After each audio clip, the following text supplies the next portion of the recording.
Don't you love it when technology doesn't want to work with you? I was like, I thought it was my computer. I was like, I thought it was mine too.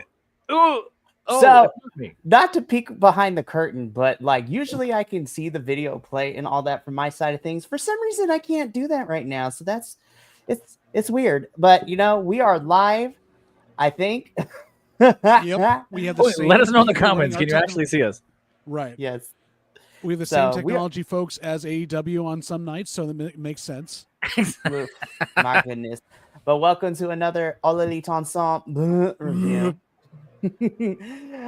I'm super excited. My name is Mikey, also known as El Jefe around these parts, and I am joined by my AEW co-host. First and foremost, we got to get through the name puns this week. Mina Shishbop. What is his name?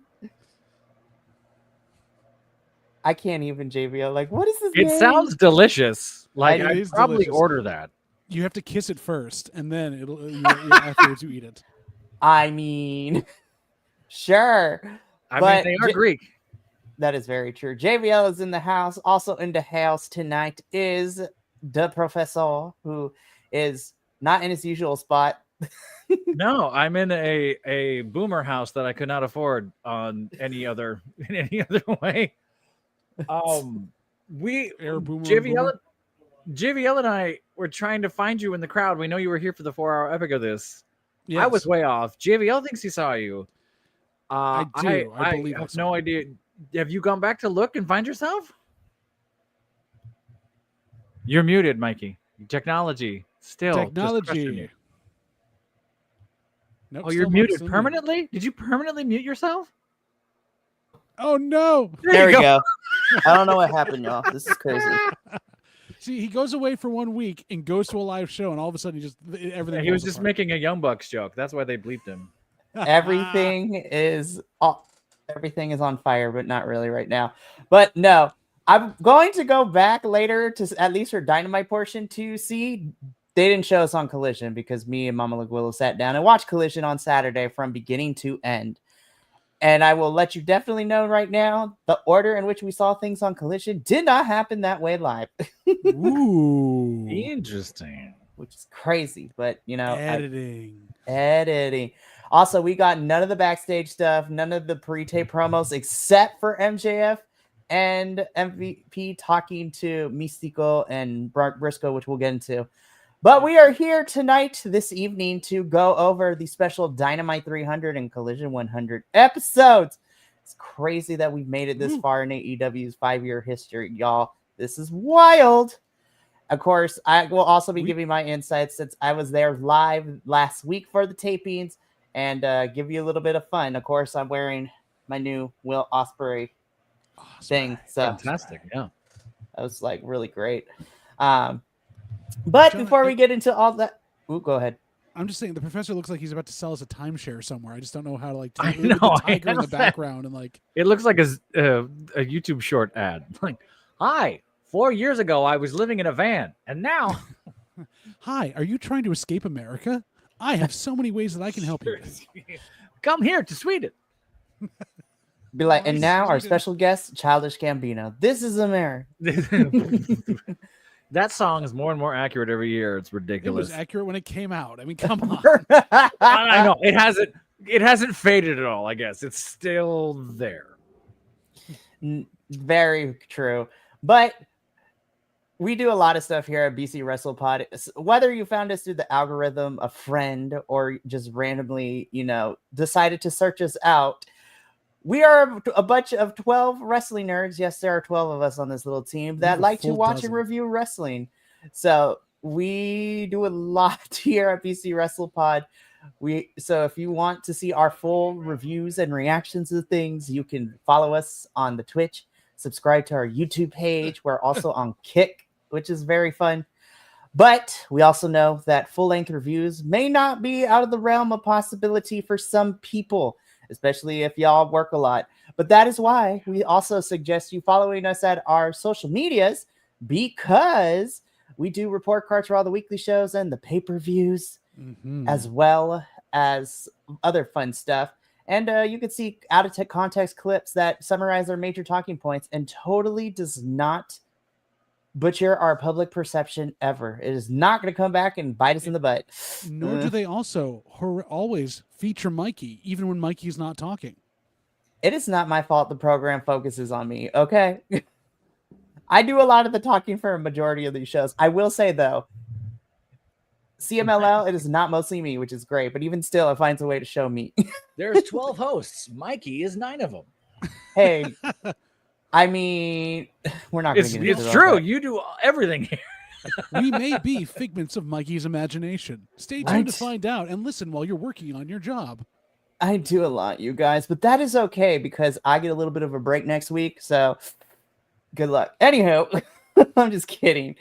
No, but we are here tonight to review Dynamite 300 and a Collision 100, as well as make our predictions for All in Texas at the end of the show. So let's just jump straight into everything. So we're going to start with AEW Dynamite 300. We have been confirmed we can be seen at least on Twitch because Kilt can see us. Hey, yes. Twitch works. Kilt's like, I totally am a figment of everyone's imagination. Yeah, you're from Florida. I'm not sure he knows what reality is. So good luck to you. It is crazy for sure. But we're gonna jump straight into Dynamite 300 because we kick things off with this face-off. Man, stepdads really wanting to hurt each other. To set this face up before we're even doing this, Professor, this is the segment I saw Mikey. This is the segment I saw Mikey. But I saw Mikey like 5 times. He's right there, and right there, and right there, and right there. Coming to us live because this was a live airing / taping for Dynamite 300. Coming to you live from the Toyota Arena in Ontario, California. We kick things off with our #1 contender for the AEW World Champion, Hangman Adam Page. We love Aggro Page, Redemptive Page, Redemptive Paladin Page. Y'all know he probably plays D&D. If that's true, Hangman. He plays Deadlands. He doesn't play D&D. He plays Deadlands. That's also very true. He's the Assassin's Creed nerd, right? Isn't it? That would be. It could be, but that's mostly Will Ospreay. That's Will Ospreay. I'm sorry, of course. Ospreay has the actual Assassin's Creed tattoo somewhere on that little body of his. I'm dead sure he plays Deadlands. He has to play Deadlands. Regardless of what he plays, I want to one shot with him and Athena and Billy. That would be amazing. Yeah, he's got a dungeon. Anyways, but Hangman doesn't mince no words. He literally comes out and he's gonna fight Moxley with everything he got, and he literally tells him, "It's like I'm not gonna leave anybody I'm not gonna leave you or anybody else standing. So I want to challenge you to a Texas death match." And I was like, "Oh boy, here we go." I was like, how are they going to top him getting a needle through Swerve's lip? Like, there are so many infamous moments in the Texas death matches we have seen recently. This should just be greatest hits of death. This should be spaghetti head. This should be needle through lip. This should be Terry Funk explosions and barbed somebody wire. Getting choked out with a chain over the top rope was wild to see. Just do everything. Can we have the crappy sparklers where Eddie Kingston tries to save him? Yeah. Gosh, why not?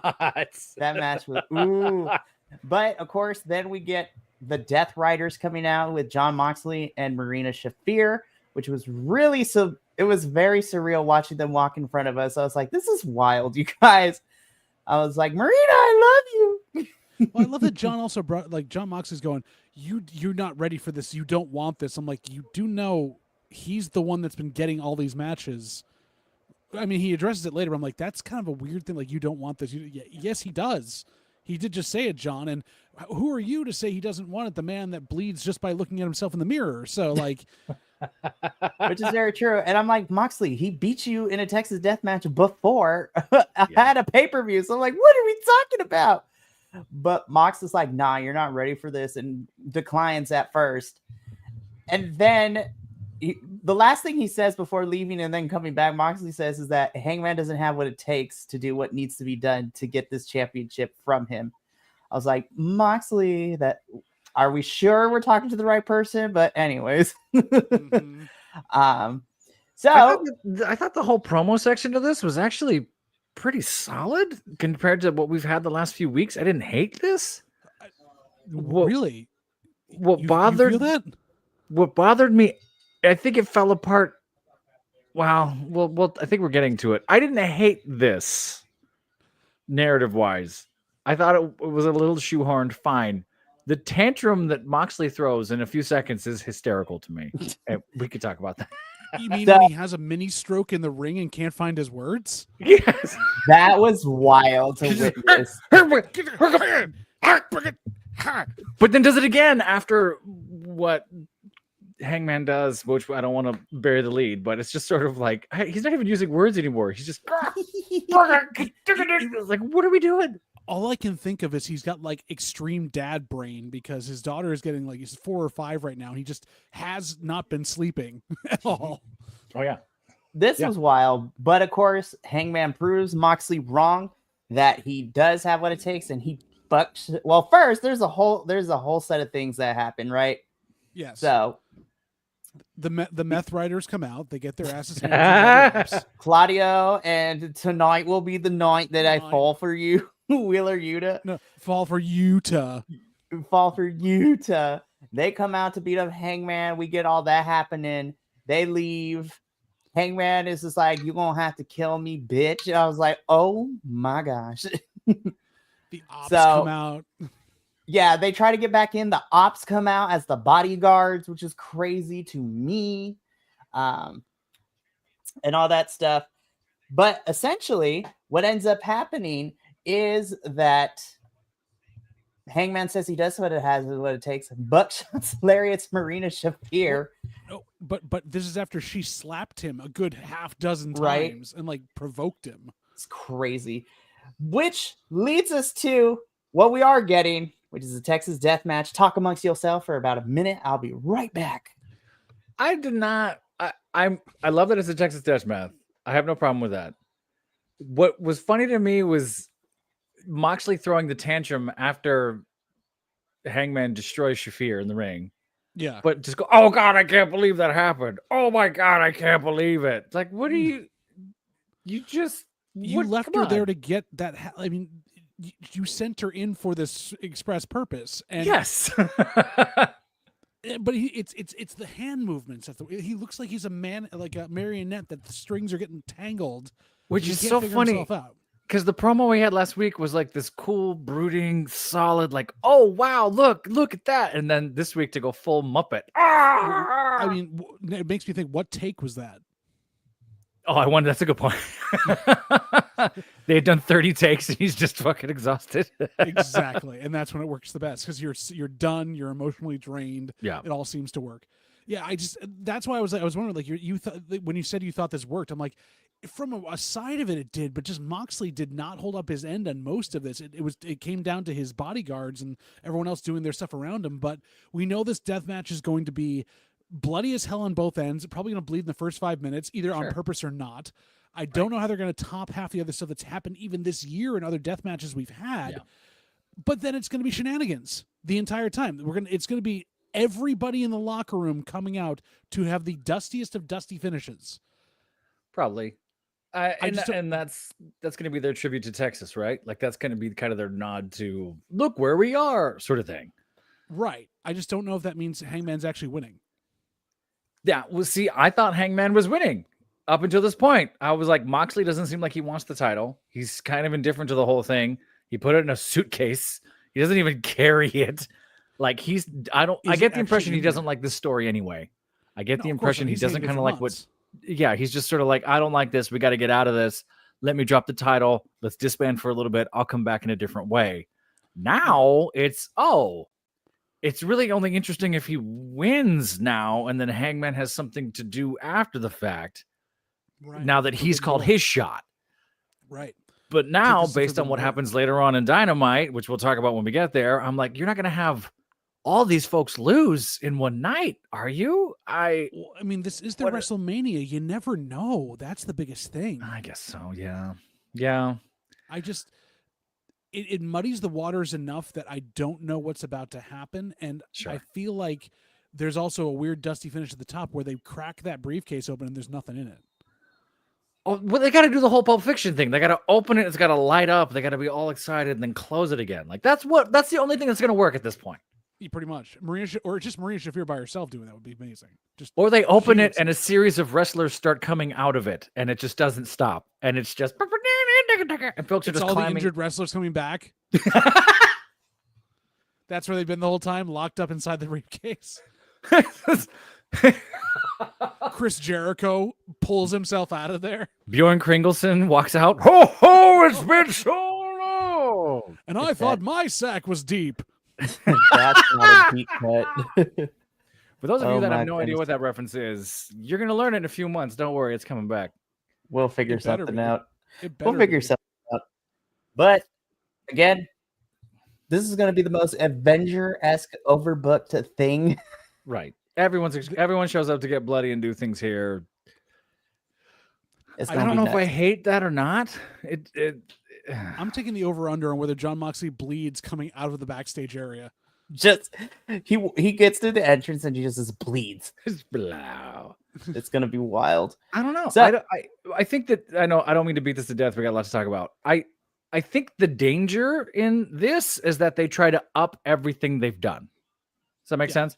They try to go, let's do something no one's ever done. Let's get a guillotine or whatever it is, right? Like they try to do one more thing instead of just, hey, go out there, do what you two do best, do it. I don't even 20, 30-minute bloody mess. And everyone's going to go, yeah, that's awesome. I agree. If it turns into an overbooked S show, then... I also wonder, with the amount of violence and stuff that's about to happen on this show going into Texas as we're doing, is there going to be an acknowledgement of what's been going on tragically all around them? And like, is this something that should be going on with that stuff? That's a good question. Sure. Because the word death in there, and they've now had, we're not going to get into the weeds on this, but sure, the amount of devastation that has gone on, does this feel like it maybe needs to be changed? I don't know. We shall see. Another promotion flew to that one country after things happened near that other country. We don't. Yeah, we try to. But they're known for that. That's true. But who knows? We'll see. On Saturday, we'll see what happens. But we got to move on because we got a lot to talk about. So let's kick off let's kick off with our first official match of Dynamite 300, which is for the TBS Championship. Now you know why my name is the way it is. This is Mercedes Moné defending her TBS championship against challenger in Mina Shirakawa. This was actually a really fun match to witness live. Mina is great.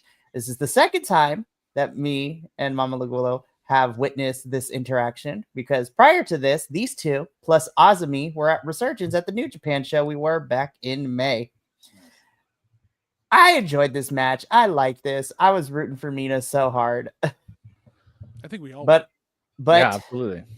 I mean, Tony was on commentary, so technically she didn't get involved, but she also did not listen to Mina about not coming out.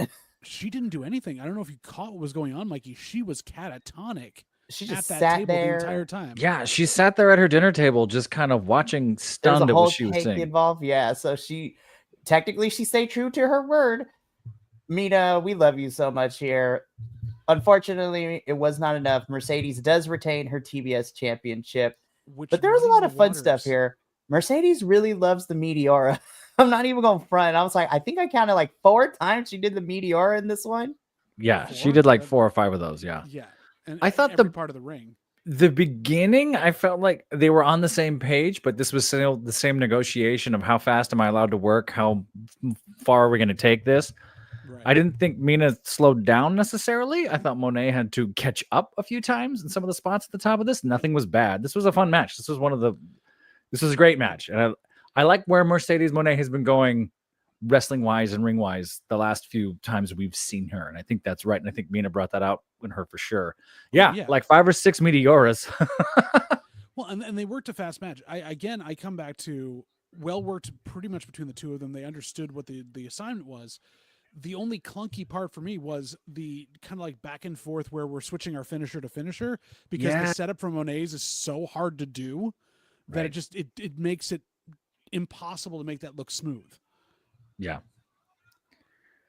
I don't know, but I'm glad she's been relying more on her submission finisher for this and like the roll up stuff. So Right. We'll see how this goes. But this muddied the water. I said if she dropped that title tonight, then she was definitely beating Tony next week, but she didn't. So Mhm. I'm still on the thing of I think Tony's losing, but and this has kind of been the groundswell I've been hearing a lot on a lot of wrestling stuff lately in the last week has been, oh, we all believed that the right thing to do was give it to Mercedes, like put the title on her, but now it's like, no, I don't know. It seems like everyone's kind of turning and going, no, it's not time for Tony to lose. So I don't know how this is going to end up, but I still feel in my waters that we're going to have an outcome we're not going to enjoy. And correct me if I'm wrong. We all going into Tony Mariah, we were sort of like, yeah, this can't happen, this can't happen. And then the last 2 weeks we went, oh, this has to happen. Mm-hmm. And when it did, we went, yes, this is where it should go. So not too dissimilar, but you're right. I thought I knew my picks, and after we had talked, like, oh, okay, that makes sense. That makes sense. Okay, this and this. Right. Is she really gonna do, Thanos the belt collector? Like, okay, I guess that's where we're going. Who knows I at don't this know. point? I think the excitement for whatever that was has died a bit lately. I think in the last week or two, it's kind of finally like settling. Like, oh, yeah, I guess it's not necessary anymore. And Yeah. Tony's been like upping her profile in the general public lately, especially Yeah. like the stuff around, all the Superman stuff from this was great. I loved every bit of it. It was so Oh much my fun. gosh, I loved it. I Really? really did love it. I did enjoy it for as campy and weird as it was. Like Kenny Omega in a cape, like give me that, please. I love that. Yeah, we'll get to it with Kenny. I Mhm. cried a little bit, but Sure. so Mercedes begins to fight. Well, Mercedes beats up on Mina, and then Tony comes in for the save from the commentary desk.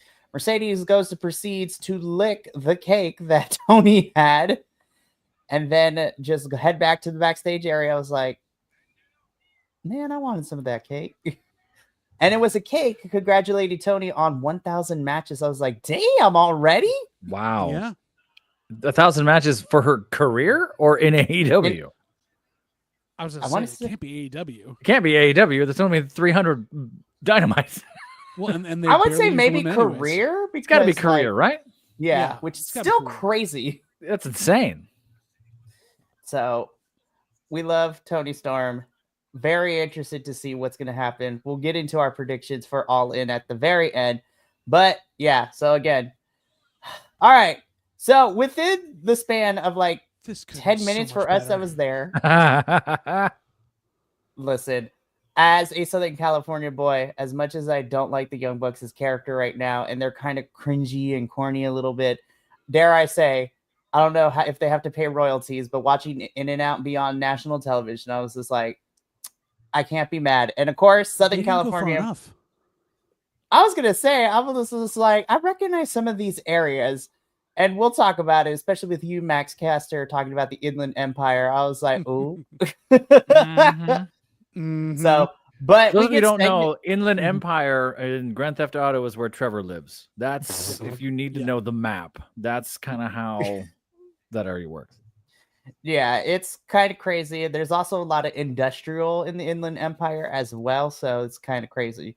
But we get segments of the Young Bucks revisiting their home. Their home, their school, like getting a tour. We're gonna see them in action a little bit later tonight. So that was this segment and a little bit before. But right now, this match was kind of great too.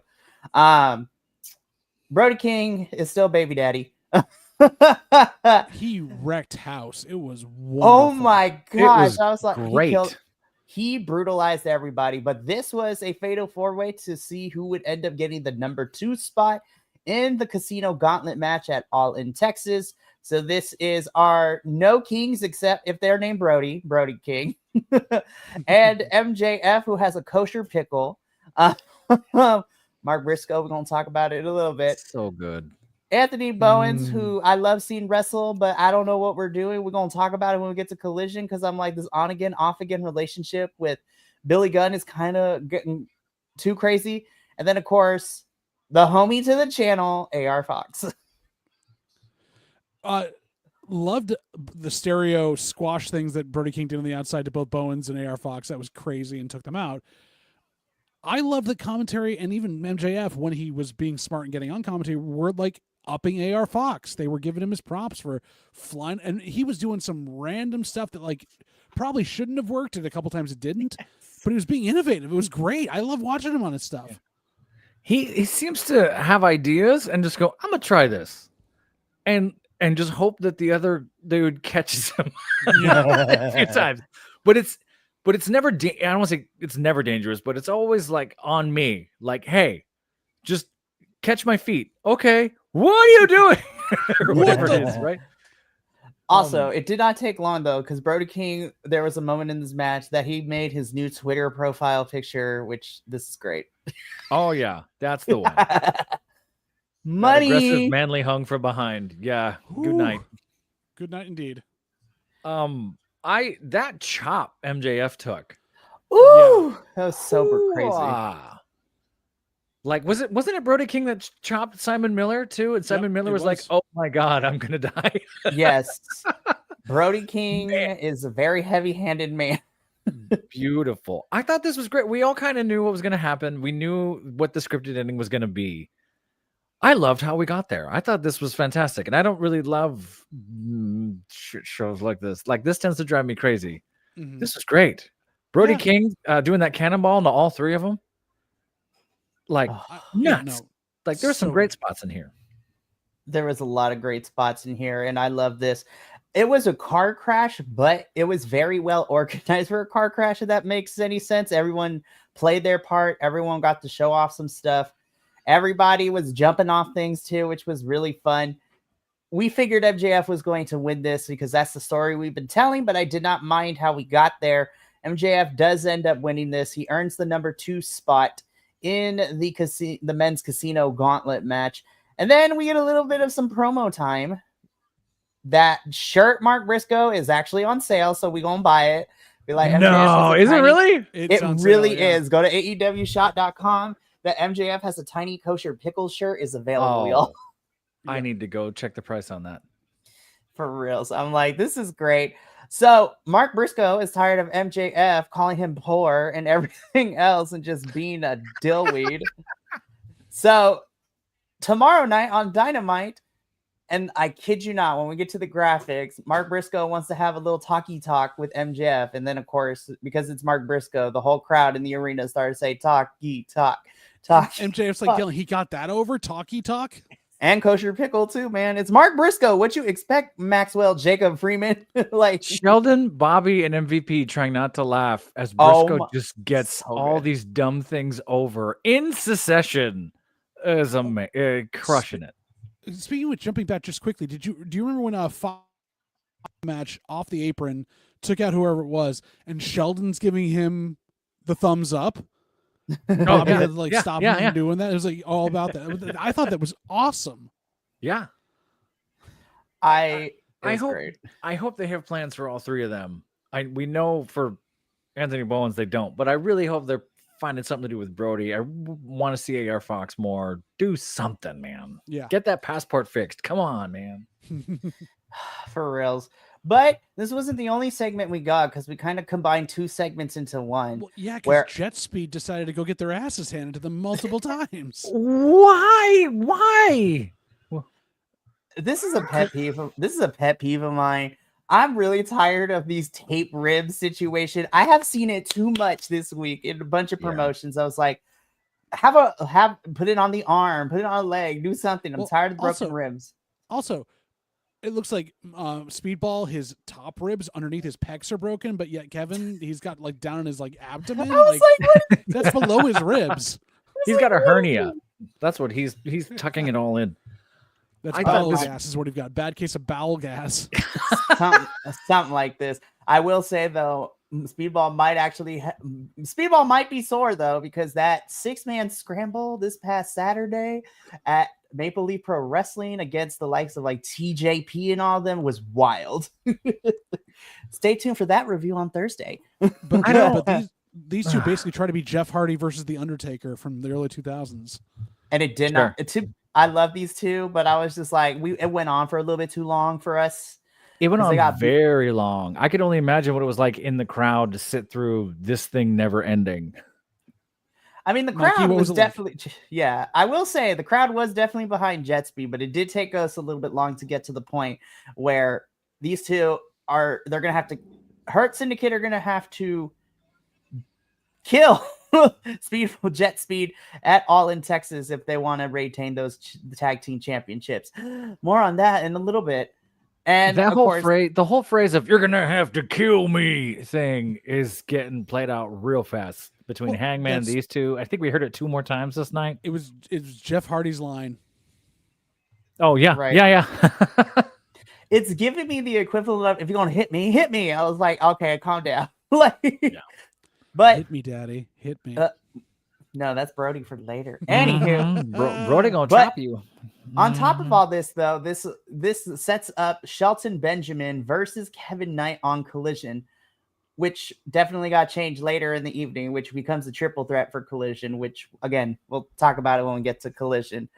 But we move on because, ooh, this was a banger. Like, this crowd was, from beginning to end, this crowd was all gas, no brakes. Like, this crowd was on their feet inside the arena, was wild. We were tired after this match, but we get our first of 2 heroes versus villains matches.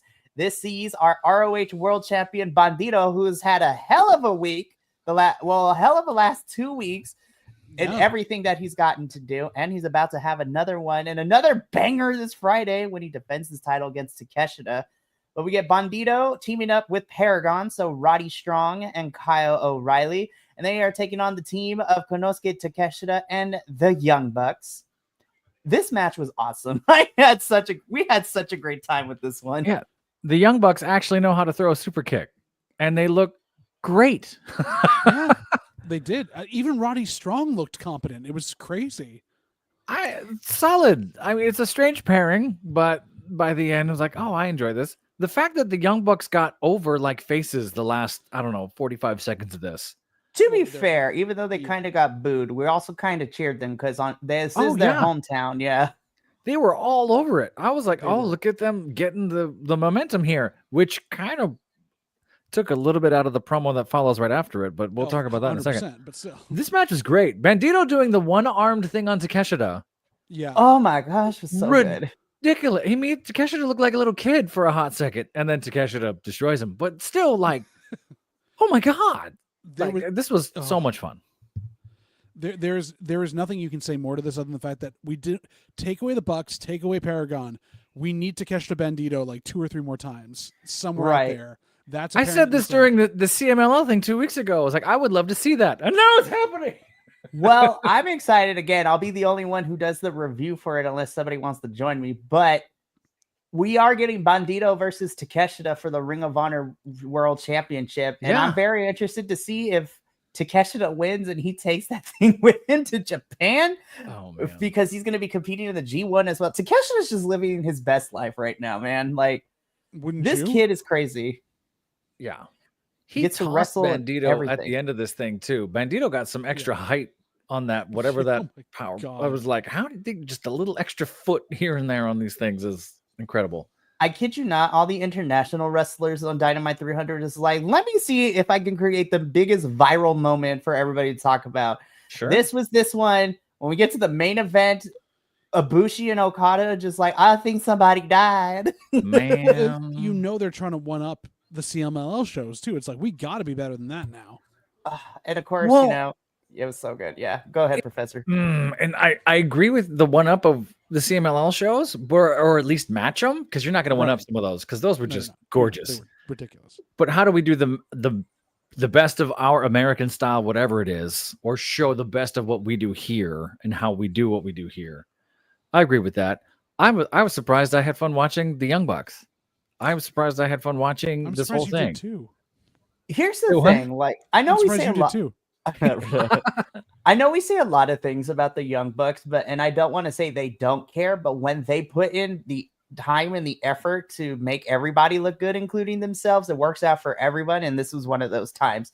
They also did the same thing at Resurgence too. Now, this is not AEW, but they allowed the Bullet Club War Dogs to shine, and they even let the Good Brothers shine too, because this was a big New Japan return for them as well after being released from the other company. Sure. which was also a really fun match. My mom has a crush on Nicholas. It's kind of fun to watch. That's Not adorable. Matthew. Oh, no, it's Matthew. Sorry, Matthew. It is Matthew? It is Matthew. Are we going to have a report on this from our reporter in the field, Mama Laguillo, at any point? She is currently occupied with something else, but I will say she okay. can give like a quick field report because she is going to pop in on Saturday for All In. Oh, Nice. okay. So she said she wants to watch it, or at least watch a little Good. bit of it. So We'll make a plan. All That'll be right. fun. Cool. So I'm excited. Actually, you know what? After the review, I'll see if she'll come over to talk for a little bit, but I'll figure that out right now. Because right now, afterwards, everybody's getting fighty, everything. But we have Will and Swerve come out of nowhere, start attacking the Young Bucks, which then leads into a kind of bizarre promo. Dissension in the ranks. So Will does most of the talking, which I was very surprised. I was kind of disappointed we didn't get to hear Swerve's house at all this whole evening. I was like, how are you not going to play Whose House? But anywho, Will does most of the talking. He once again reiterates that it's been about a week. You two, the Young Bucks, have not given us an answer about whether we're going to fight or not at All In. Bucks are like, no, because what's in it for us is basically what they got. Then Will, being the little brother who's annoying sometimes and didn't check with older brother when they're fighting the school bullies, if you will, Will add some stakes. If the Young Bucks lose, as they were challenged last week, they would lose the EVP position and power. But if Will and Swerve lose the tag team match at All In, Swerve and Will cannot challenge for the AEW World Championship for a whole entire year. And Swerve literally just looks at Will like, what the wank are you doing? And then the Young Bucks agreed to the match. So I was like, oh, damn. This is shades of Cody early in AEW. So that's the thing I'm worried about there. And I'm thinking in the back of my head, I was like, surely Will and Swerve won't lose. But then I'm like, oh, no, this might actually be a possibility. Oh, this makes me think they're going to lose. Like this is they're gonna have now this split between Will and Swerve. Now they have a year to build a title, whatever that they're gonna try to get to. They're gonna do the next All In Texas as it's been 1 year. Now he can finally defend for or fight for whatever it is. Unless this is the EVP's big exit, like JVL was talking about last week. Yeah, which is still on the cards for them at this point, where they want to step away from that. I mean, that's the thing they're fighting against, is that in the dirt sheets, is that true? But do we then do the year of Swerve and Will are going at each other for letting each other down, and you have that built in as well, which is a great storyline to take for about a year. Sure. Could be. So, I don't know. I mean, if we get some sort of shenanigans things, which we're going to get because it's Young Bucks in heel territory. I mean, I doubt they do this clean, whichever way this goes. But if they, I don't know. Yeah, I also don't. This every time this comes up, it's like you don't get to challenge for a year. I feel like those stakes are high, but those stakes aren't that high, right? It's still. And if that actually happens, where Swerve and Will lose, unless you're going to throw them into the tag team scene, like it kind of puts you in a corner in terms of writing for some of your top talent. I mean, you can make them go after something else, but even still, it's just like, but this match is officially made for All In Texas. Before we get into the next bit, we kind of go to a commercial break, and we get about a couple of minutes before we come back on the air for our next match. And so we get this little segment with Will and Swerve, mostly Will talking. The Young Bucks kids were present for the whole entire show, and they were sitting in the front row, or at least on the floor section. Will Ospreay, I love you so freaking much. It's just like, listen, I know your dads are super cool. You grew up with them, but I mean, you could tell us this because you've been living with them forever. They're kind of dicks, aren't they? Like, that is exactly how he said it to these kids. He's like, your dads are kind of dicks. I was like, oops. It was so cute. It was so funny. And then, of course, we come back from break, which leads us into, even though this was not necessarily my favorite match of Dynamite 300, it's still a pretty fun match. I will say, though, I don't know what happened. I mean, it corrected itself, but I felt like Dralistico was like 2 steps behind for the first half of this match. I was like, what are we doing? What is happening? Which you would think for Dralistico would be the least out of those that would happen. Right? I don't know. So- I enjoyed this match. I think that the Beast Mortos had so much fun during it. That was so much of just a good thing. But I Beast don't know. Mortos, the camera kept catching Mortos like it was a photo bomb. It was just at the last second it caught him spiraling out of the ring, or at the last second caught him headbutting or something else like that. I thought this was fun. I think the gear shift out of promo into match, I think caught all 4 of them a little bit. Which again, I feel like I say this all the time. The first few seconds and minutes of this match, there was a little, where are we? What are we doing? Where are we? What are we doing? How fast are we going to work? Type of thing. But they found some great spots. And I mean, Will could work with anyone, and Swerve's, friggin' Swerve. Someone, I thought it was Mortos, maybe it was Jalisco. Someone took a fall off the rope and hit the apron, and the camera cut away. And I was like, oh God, did he just break his leg? I guess he's okay. But that was something where I was like, oh God, that was terrifying. I think that was Mortos. Is that Mortos who did it? Yeah, there was a moment where I was like, oh God, he's dead. Oh, he's alive. Oh, okay, great. But I was in it. Swerve and Ospreay just work so well together. Like, I'd watch them all day long. Yeah. Same. If they weren't so good as who they are, they would be probably one of the greatest tag teams of all time by now, right? Like, they would just be remarkable.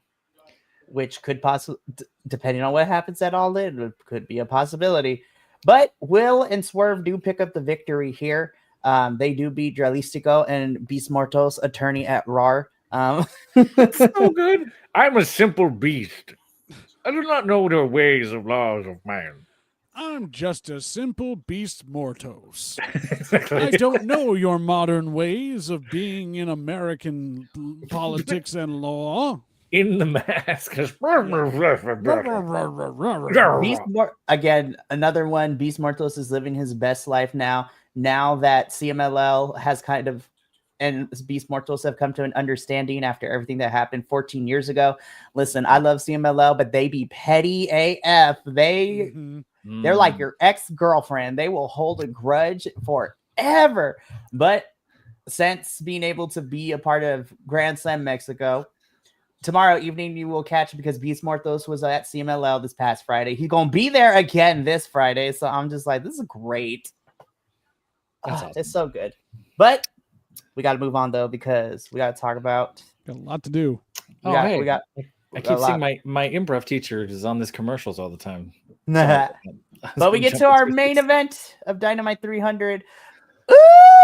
Man, this was so much fun. I mean, y'all know what I'm going to talk about. Sure. That maneuver from Ibushi to Okada, that power bomb. Oh my God, somebody died. Like, this match was awesome. It did take a little bit to start with, but then I was like, wow, I feel like I'm watching like 3 years ago New Japan when these two were there. I was like, this was fun. Was it full New Japan? No, but this is the closest that we're going to get here on the U.S. soils. Something tells me Kenny did talk to Kota about certain things, because I was like, oh, okay, Kota, you seem to have fixed some things that we talked about last week that we kind of needed to see some fixing from you. Sure. And Okada, I love you. I like this match. This is so much fun. Again, it's completely different watching it on TV versus live, because this crowd was also not letting up in their energy for this. That kick Ibushi hits Okada with over and over and over again. And Okada just eats it. It's like a bat. Boom! Like, oh my God, that's gorgeous. Ibushi, I know he's had 2 neck surgeries, something like that, right? And you can kind of see how he's rehabbed by getting his traps up, getting his shoulders tight. Like, he's really, I don't want to say stiff, but he's overbuilt the upper body to really take care of his neck. He took like 5 bumps on his spine. He sells that DDT by going straight up and skeleton and over, and Okada, who's amazing, is cradling his head the whole time. And remarkable. Like, these two work so well together, and they hit so hard. Why they hit so hard? All this was missing was a Takeshita running in to kick and hit so hard too. All of a sudden, we'd have an amazing match. I thought this was great. I think you're right about Kenny talking to Ibushi a little bit, how in America they want a little bit of that cater to the audience, let us take a breath. I see you. I know you're listening. Hey, come on, are you with me? Thing, a little bit more of the carnival thing, which is kind of in New Japan, but I think Ibushi did a little more of that this time. Well, I think that's also for his safety as well, because he had been in such a space coming back from those surgeries where he was so rusty that Kenny's like, you're allowed to take a second there and recalibrate your Right. balance and make sure Sure. you're set. We also didn't know if Ibushi was ever going to be able to come back too, because like he said like last year during interviews that like he couldn't feel his body, like it wasn't supporting him, like it was he felt like it was shutting down because it wasn't responding the way it was supposed to. It was really scary for Ibushi. That atrophy stuff is crazy. A lot of the early UFC fighters from the late 90s, Frank Mir and a few Boss Rutan, have spine things and arm things where now they're in their early 50s, late 40s, and they're just falling apart. That's scary stuff, man. Yeah. You give a It lot really to this is. business. Yeah. But this was such a fun match. Okada does end up picking up the victory here. You know, he and the rest of the squad, because Don Callis was also out here along with Lance Archer. Good on Lance for, you know, keeping the kayfabe alive, because he had whole outfit changes between the two shows, which was really, really good. Good on you, That's Lance. great. And for a man his size to find 2 outfits is just crazy. For reals. Like, it wasn't even just a regular t-shirt change. He had different shorts. The shoes were different. I was just like, I think you're my hero now. But the Don Callis family are here with, you know, Okada and Lance Archer beating up with Don Callis in the ring.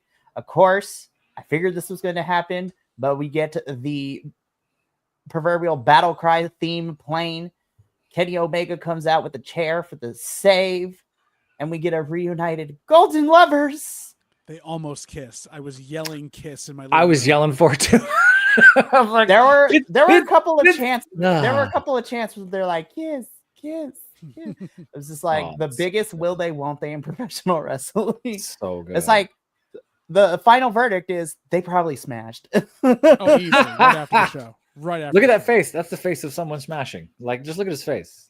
He's That's like, the this face of is someone this is my booth, eh? Y'all will not touch him. This is the I'm not going to go stone face like John Cena. I'm actually going to have emotion.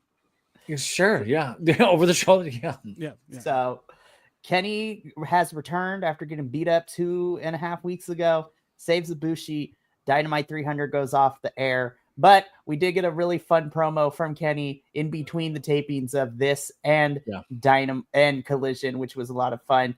He thanked the fans. You know, he talked about how he was almost in tears because Kenny said he never figured out when he was dealing with the whole diverticulitis situation for the last 1.5 to 2 years. He was not sure if he would ever come back and be able to wrestle in the ring. And the fact that he has, and the fact that AEW has been here for this whole time, and it's fans like everybody in the audience and who are watching at home, like, made this a dream for him, and he got to reunite with his best friend and Kota Ibushi as well. There were a little bit of tears from us audience members when Kenny was cutting this, so I was like, but then of course That's awesome. And then of course he signs off with, and I bid you adieu, which was great. And then Kota Ibushi pulled the same thing. Kota Ibushi pulled the blood and guts spot where he did the thing into the tax, and then he did the thing into the chair, and Kenny's just like, bro, we talked about this. I love Kota so much. But Dynamite 300, that was a freaking solid show, and I was just like, I enjoyed everything that we got to see. Super fun. It was worthy of being the 300th episode. It definitely lived up to its billing. It was great. Tony Khan came out, and he also thanked the fans, like, in between the taping. Did he scream, or did he actually thank you? Well, he had to scream for a little bit because the sound people kept playing the music, but then he toned it down once it went off. But listen, I love Tony Khan. We're going to talk about it in a little bit. I love all of you. Yeah, but like shaking. I just want to let you all know. It's like, whoa, Tony. We love Tony Khan. My father never hugged me. Him and his little, he's on the spectrum, and we love him so much. But is he? Yes. That explains 100%. A lot. That explains. That explains a whole And plus, lot. Mama Laguello clocked it real hard. She's just like, oh, yeah, he's on the spectrum for sure. Because, again, Mama Laguello, for those of you who don't know, works in special education, so she got these things clocked. I should. She's like, I love him. I should have tagged that. I was a para. I should have noticed that. But I mean, in San Francisco, he held it together really well. Then I just thought he was. That makes way more sense. It was crazy. But that's not cocaine, John. It's not this time anyways.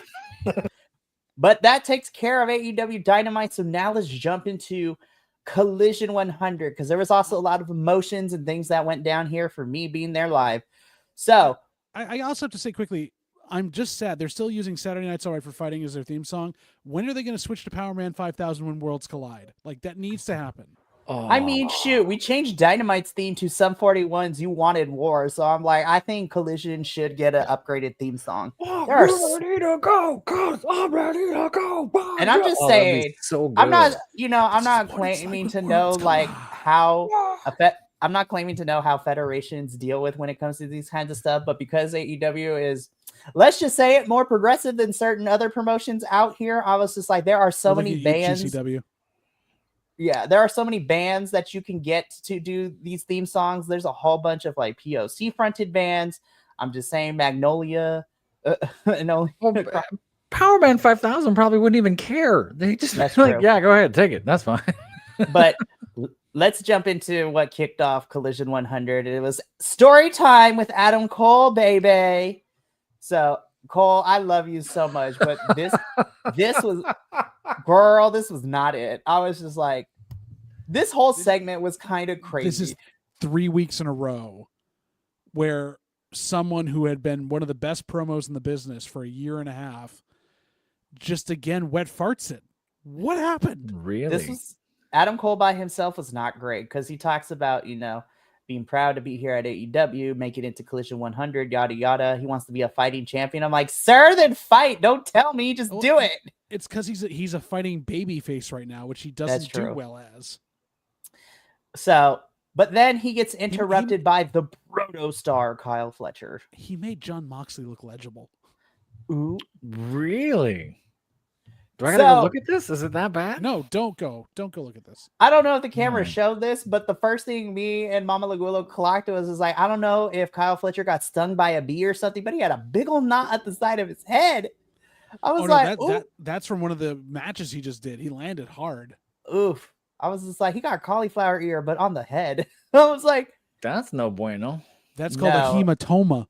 It was gnarly looking. Was it gnarly? Like, it was like full miracle, like somebody stuck like a bouncy ball in there. The fuck? Really? It was wild. But we get into sky blue. Can we see it here?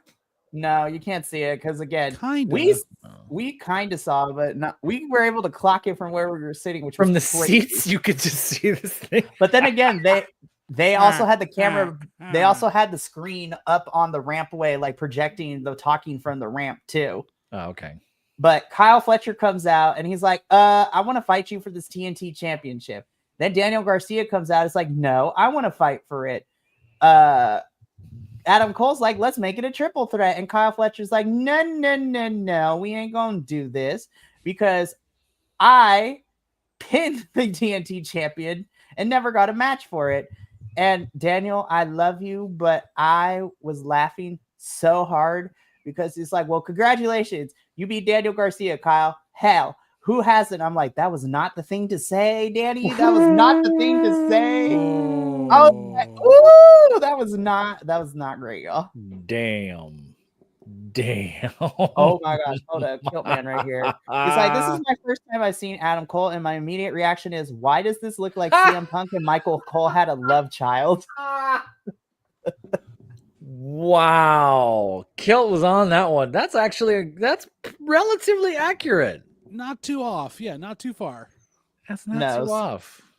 So Kyle and Danny begin bickering back and forth. Adam Cole's because they have a match in the main event tonight, a Collision, and then it becomes a #1 contenders match for the TNT championship. And Adam Cole ends this segment by saying, may the best man win. And I'm like, Kyle's going to win. Kyle's winning 100%. Yeah, I think Kyle needs to, right? This time we should be in the age of Kyle. Kyle's been fantastic.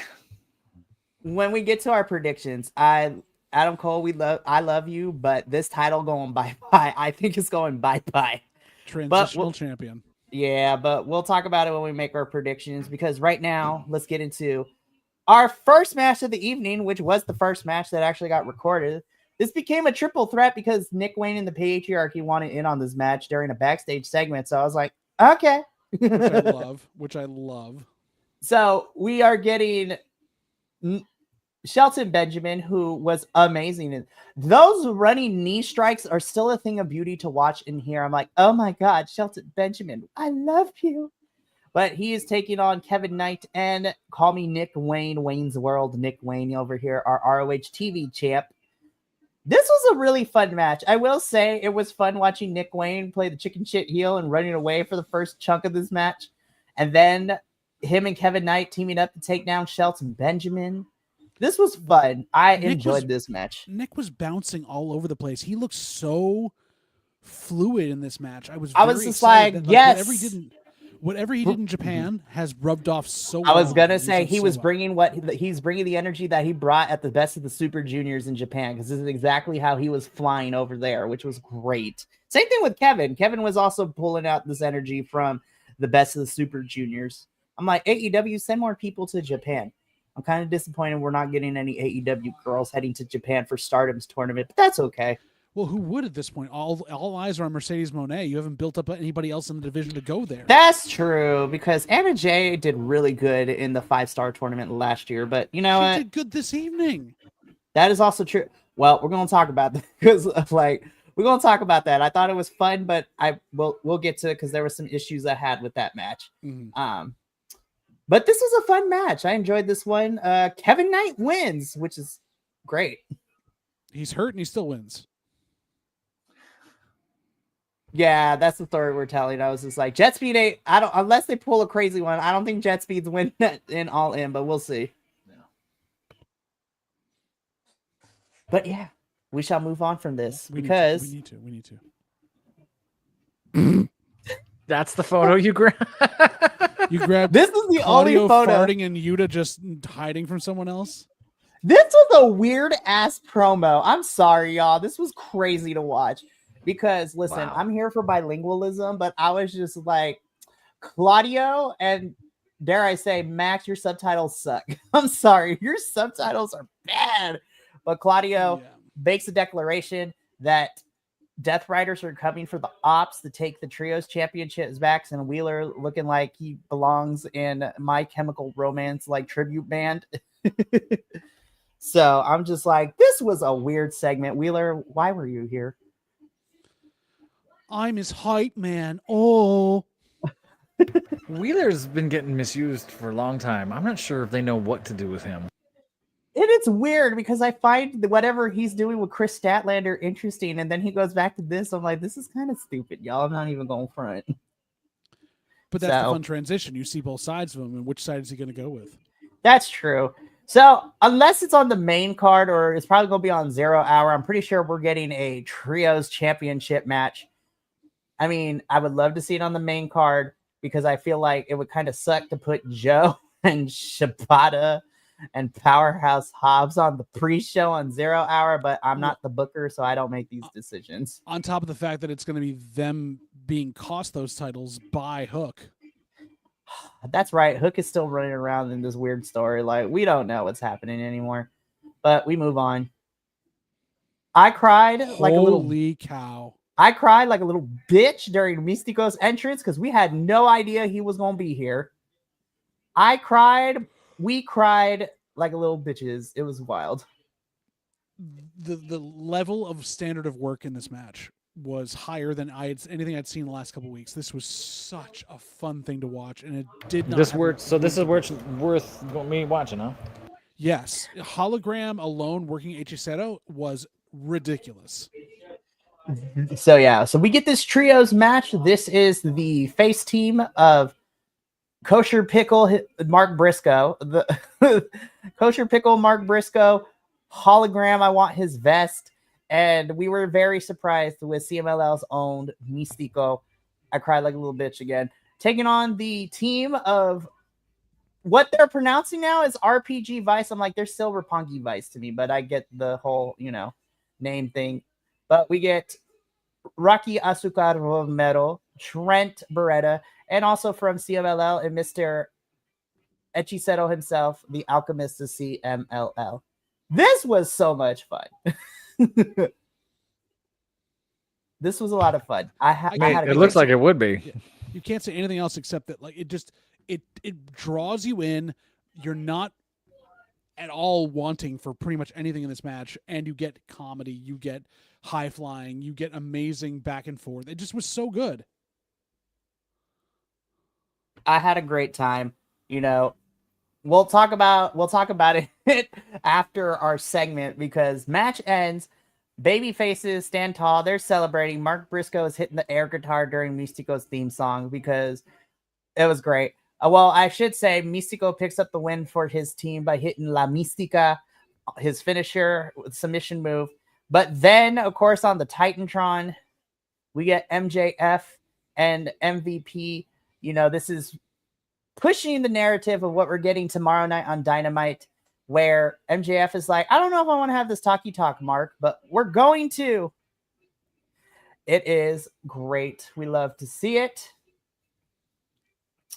But he's like, I'm not sure if I want to talk to you, but you know what? I ain't no punk, so we gonna have this talkie talk on Dynamite next week. But I roll with my click. First and foremost, he tells Hologram to head back to the hotel because nobody wants. He's not here to talk to him. He's here to talk to Mystico and Mark Briscoe, Jabroni and El Jabroni.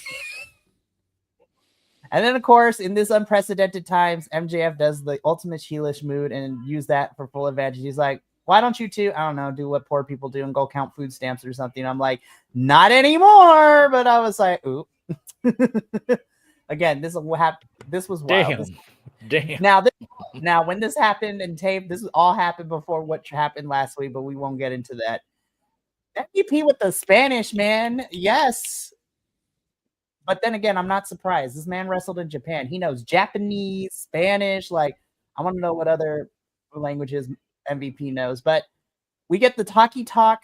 And we also find out that Mystico is also going to be involved in this men's casino gauntlet with All In. So that's going to be everything. Kill. Everyone is poor. I mean, you're not wrong. Also, the exclamation point that I truly loved on this was Mark Briscoe after they disappeared off the Titantron was, well, kiss my ass. I was like, Mark Briscoe is all of us right now. He's the hero we need. There's nothing more you can say about that. I just want to see how this is going to work out in the gauntlet now in less than 5 days. Like, it's going to be so much fun to see how they play around with this. There needs to be an actual jar of pickles involved somewhere. Please, that would be. There's got to be. There's got to be something with the talkie talk that's like, hey, I brought you some pickles. Like, there's got to be something. Do the callback. If they do the callback, it will be so good. But yeah, we got to move on. Behind the scenes, they had played Mystico's song for like 6 minutes. It turned into a whole concert. Even Nigel got his phone out to put on the light as the whole crowd, like, they dimmed the arena. The lights were shining. The crowd was singing Mystico's song. I cried a lot. I said that a lot, but that's okay. It was such a fun moment, especially in these unprecedented times. I was just like, oh my God, I actually got to see Mystico on U.S. soil like this. Best day ever. Yeah. So we got to move on, though, because...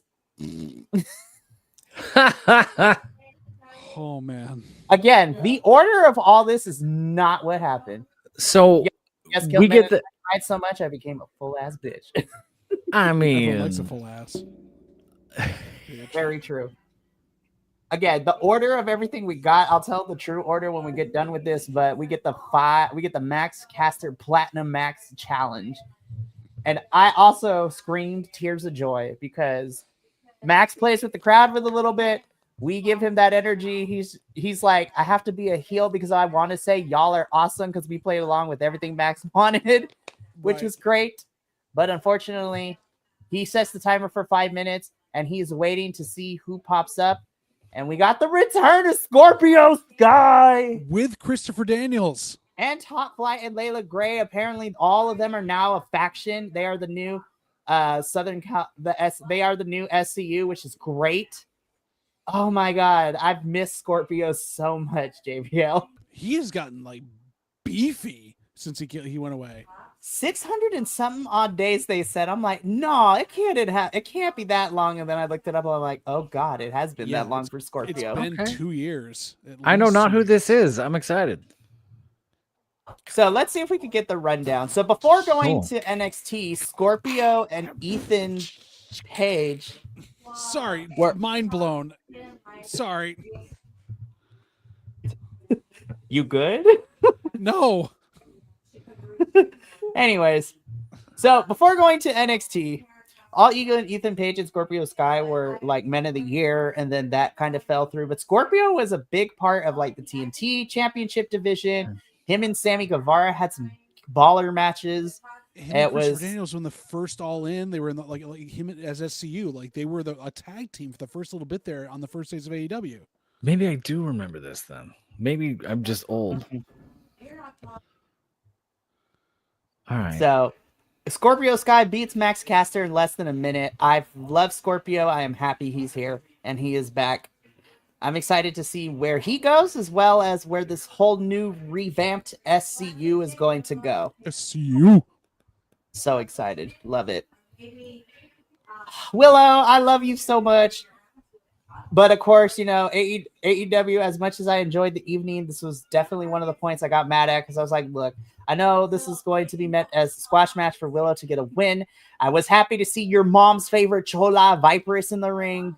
Viperous is amazing. Love her. She's a SoCal native.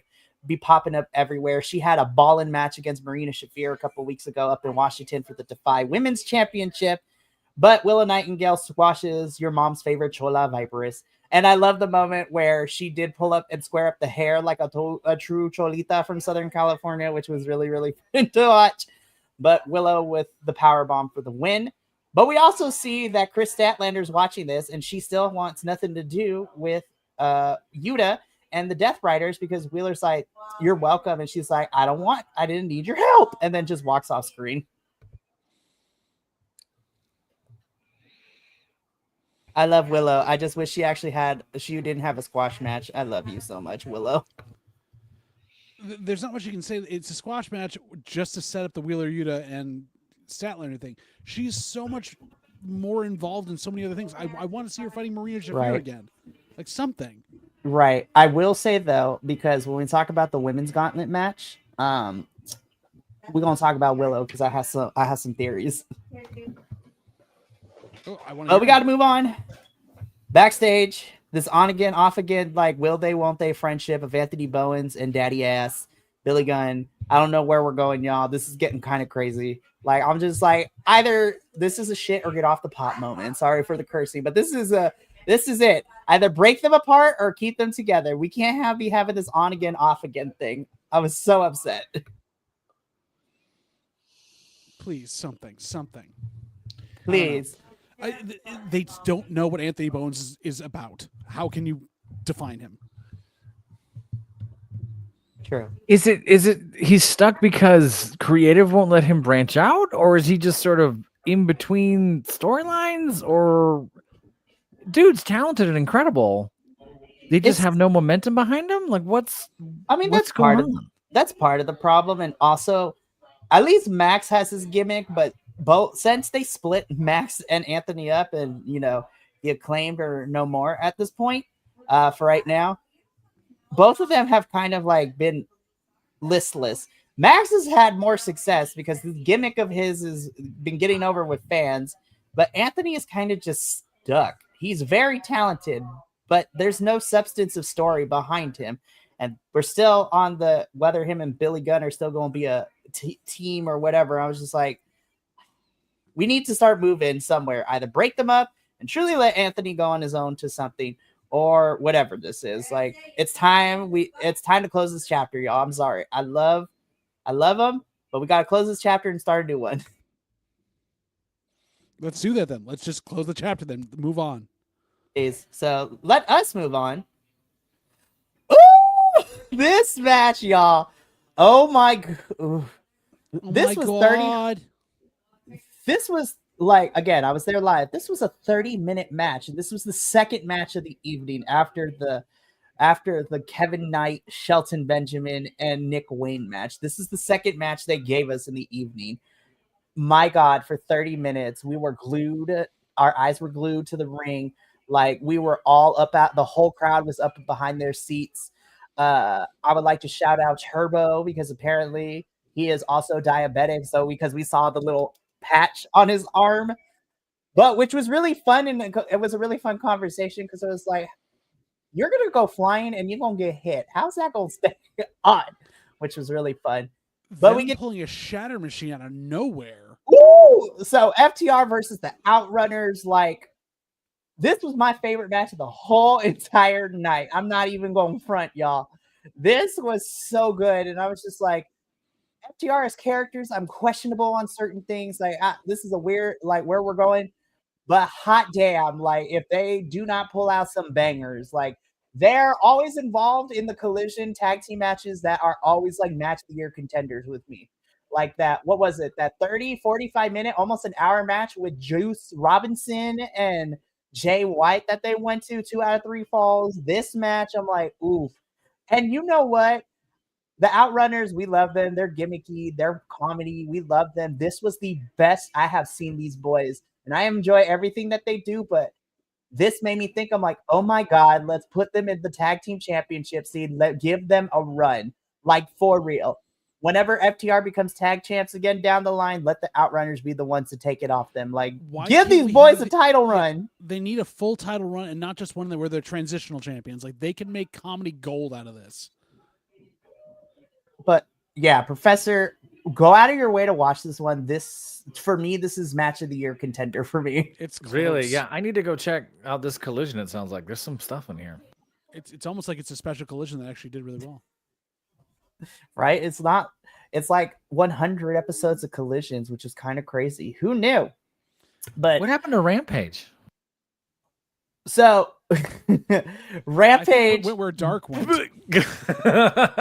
Rampage is on the shelf. It's been on the shelf since the end of December, which Alice Adolfo's wife was very, very sad it ended because that was like her show when she covered AEW with us.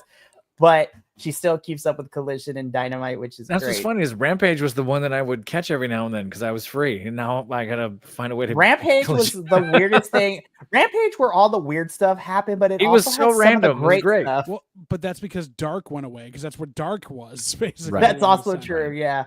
And then Elevation. Everyone remember Dark Elevation? Oh man, the early days of BC WrestlePod and AEW coverage was wild for all of us. But I will say this though. Yeah, the Outrunners hitting a out of nowhere shatter machine on FTR was nuts. And we didn't see it from where we're sitting, but TV showed it. Like, I'm sure we might get a rematch down the line because Stokely kept, one half of the Outrunners from coming in for the save. So I'm like, there's got to be a rematch. But oh my, this match ruled. Whether you like comedy wrestlers or not, the Outrunners, I feel like in this match show, be like, oh no, they're actually a legit tag team. Like they really are. Like, so good. Behind the scenes, Tony Khan actually rose both FTR and Outrunners' hands after the match. They didn't see like the boys embrace. Like this was, oh god, this was so good. We got to move on because match of the night, match of Collision, match of the whole entire week of AEW for me. I love all these women. I want to preface by saying that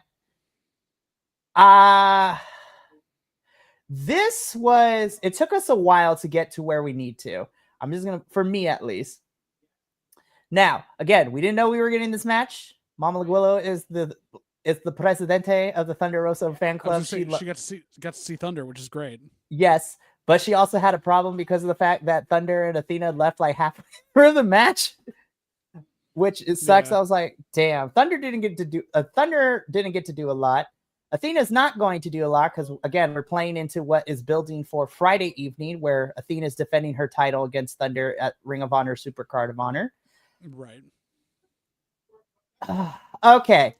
So I feel that these 8 women, had they been paired correctly with an opponent, I feel like would have made things smoother. Tekla and Queen Aminata, definitely a good pair. But then you have like Megan going up against Anna, and Anna girl, I love you. But one-on-one Anna and Megan, we already seen it. It didn't work out for Anna. Now, when Ty came in and they double team Megan, that made sense to me. Yeah. But I felt like because we had some missed pairings for the first half of the match, it took me out of it. And then once everyone, I will say though, Julia, girl, I wish you got to do more, but you are looking so good in the ring. I was just like, why was it not Penelope? that's what I was saying. Why was Penelope not in the spot? I love Julia, but Penelope should have been in this match because that's what we've been building. Tay J are taking on like Penelope and Megan as a tag team. But like, Julia, I love you, girl, but I feel like you were miscast in this. I'm sorry. A little bit. But it was still great to see you. If you haven't watched this week's Hey EW, oh my God. With Megan Bain and Penelope Ford, the amount of destruction that woman reeks on that set is just perfect. I thought we were watching one of those Smash rooms. I was like, Professor, you want like absurdist comedy and like straight up, like seriously, like it's straight up experimental theater fun. RJ City and Hey AEW, the weekly thing where he sits down with the wrestlers and just asks them the most absurd questions. Oh, I'm gonna pull this. Listen, in the last couple of weeks, we got baited because one half of Aussie Open, Mr. Mark over there, RJ City full blown asked him, is just like, so a bear in the gay community, and he goes through the definition. It's like, do you consider yourself a gay icon? And I'm just like, oh my gosh. And Mark is like, yes, I do. It is so good. It's one of the best like side project things in wrestling you can watch right now. The Abaddon one killed me. The Beast Mortos one. The Beast Mortos one was crazy. Like, literally, you got to check these episodes out. RJ City is a gem, and he will always get the flowers from me, especially once we learned he had a help in writing the Mariah May and Tony saga that we saw. It's on their actual YouTube channel. Yes, it is. Great. Okay. I'll because I was already subscribed. I was like, wait, what? All right, let me take a look. Yeah. Oh, yeah, you got to watch it. But the bad girls pick up the victory. Athena, Tekla, and Julia Hart with Athena pick up the win over Queen, Thunder, and TJ. I will say this was my least favorite match of Collision, but I still got to see all these women, and I got to see Megan, and I've been wanting to see Megan since I was introduced to her in GCW, so I'm excited. Exactly. So, and actually, let me see. This is not the first time I've seen this. Megan's the first time. Tekla's the first time. Surprisingly, this is the first time I've seen Athena live too, which is crazy. There you go. And Tay, because this is but anyways, I digress. We got to move on. I mean, you met Queen Aminata, so that's pretty cool. Queen was so good. Her and her girlfriend are so beautiful. I love them both. But we get into our main event. This is a number one contenders match. Winner goes to face Adam Cole, Bebe at All In Texas. This was also a bop. Daniel Garcia bled a lot. Yeah. Danny bled. This was crazy. Kyle Fletcher's finisher looks so devastating all the damn time. I'm like, oh God, somebody check on this man. But we knew what was going to happen here. It was these two can put on such good clinics. Technically, it's so much fun to watch, and seeing Danny work from below on a bigger opponent was a lot of fun to do. But Kyle was going to roll through him no matter what happened on this.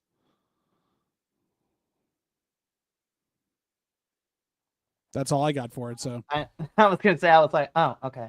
So again, this was a good back and forth. I think Daniel and Kyle did their thing. To nobody's surprise, Kyle Fletcher ends up beating Daniel Garcia. Daniel's been on a losing streak, and I feel like since winning the TNT Championship, he's kind of been cursed. Like, the booking for him has been so bad. And, like, I feel so bad for Daniel Garcia. But Kyle Fletcher wins this match, and he ultimately gets to go face Adam Cole at All In Texas. And that brings us to the end of Dynamite 300 and AEW Collision 100. This was a fun taping. The 4 hours went by quick. I can't believe it was over when we got through everything.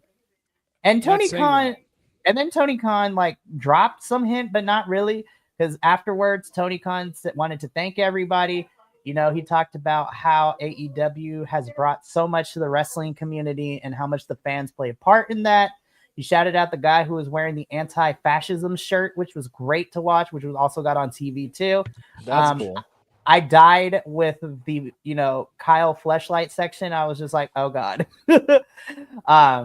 But he wanted to thank everybody, and Tony Khan get with the times. He's like, I want to thank all you guys, gals, and the non-binary folks and everyone else in between too. I was like, you go, Tony, you be progressive in these times.